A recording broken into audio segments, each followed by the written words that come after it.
Hi mga Lodi Cake! Sa previous video ko, 'di ba, tinuro ko sa inyo to kung paano ginagawa yung AI baby dance video trend na to.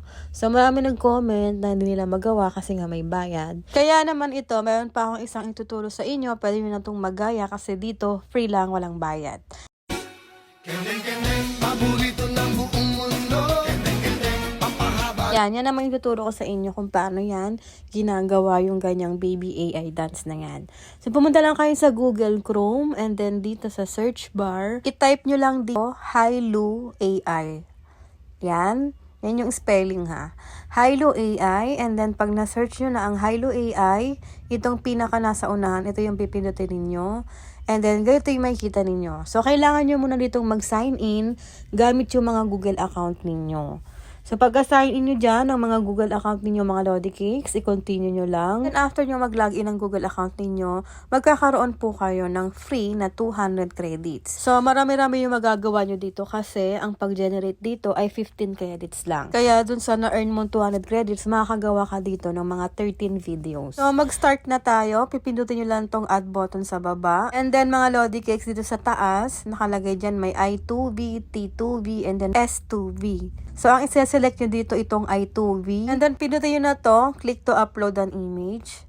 Tapos, piliin nyo dito yung photo library. And then, iselect mo na dito yung picture ng bata. Tapos, hintayin mo lang ma-upload. Once na ma-upload na dito sa baba, dito mo ilalagay yung prompt mo. So, ang nilagay ko dito, stand up. Tapos, dancing and punches. Yan lang yung prompt naglagay ko dito. And then dito sa baba, pinutin mo na to para ma-generate. Tapos yung 200 credits na na-earn mo, mababawasan na yon ng 15 credits. Tapos mga Lodi Cakes, dito sa create history, pipindutin nyo yan para makita nyo yung progress. Hintayin nyo na lang kasi medyo matagal yung pag-generate dito. Yan, hintayin nyo mag 100% yan. Then, pag okay na, pindutin natin at ito yung naging resulta niya. So, yung prompt na ginawa ko ay stand up, dancing and punches. So, ganyan din yung ginawa niya. Kung ano yung prompt na ilalagay mo, yun din yung ma-generate. Kaya, kayo na yung bahalang magdagdag or mag-iba kung ano yung mga prompt na gusto ninyo. Para naman ma-save sa phone nyo, itong save icon na to, pipindutin nyo lang. And then, dito piliin nyo yung with watermark para walang bayad. Tapos, matik na yan, masasave na yan sa phone ninyo. Pero walang sounds yan na. Kayo na bahalang mag-edit, maglagay ng music or sounds. Tapos, meron pa akong ginawa dito mga Lodi Cakes. Ito naman yung ginawa kong prompt. Pwede yung gayahin kung gusto ninyo. Yan, yung mga simpleng photos ninyo, mga AI photos, pwede natin yan mapagalaw, maging video. Yan. Tapos, save icon na lang ulit and then piliin nyo uli yung with watermark para walang babayaran. At ito pa iba ko pag mga nagawa. Ayan.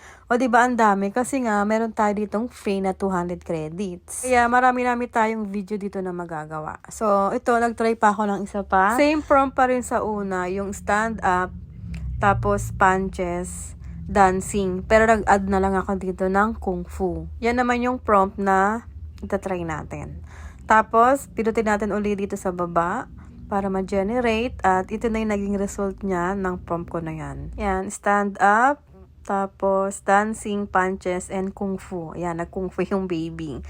So, walang sounds yan ha, mga Lodi Cakes. Tapos, may watermark. So, ang ginagawa ko ay kinakrop ko na lang yung watermark para hindi makita sa video. Ganyan. Tapos, para malagyan ng music or ng sounds, ang gagawin yung mga Lodi Cakes, pumunta na lang kayo sa TikTok. Kasi, diba, may bayad dyan sa CapCut.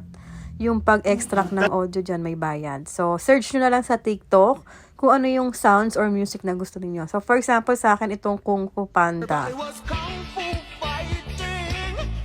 Yan yung ibaback na music ko. So, i-use sound nyo lang, tapos pindutin nyo to, and then select nyo na dito yung video na save sa Hailu AI. And then, pipindutin nyo tong next. Pero wag nyo munang ipopost ha. Kasi dito sa more options, pindutin nyo muna tong more options. Kailangan, make sure nyo na yung save to device naka-enable or naka-turn on. Ayan o. Kailangan nakaganyan yan. Para kapag pinost mo siya dito sa TikTok, mag-automatic save na rin siya doon sa phone mo or sa device mo. Na with music na rin. So, ayan, na-save na yan sa gallery natin. Pagka-post sa TikTok, check natin sa photos. With music na rin yan, kaya pwede mo nang ma-upload sa Facebook para gawing reels. Everybody was kung fu fighting.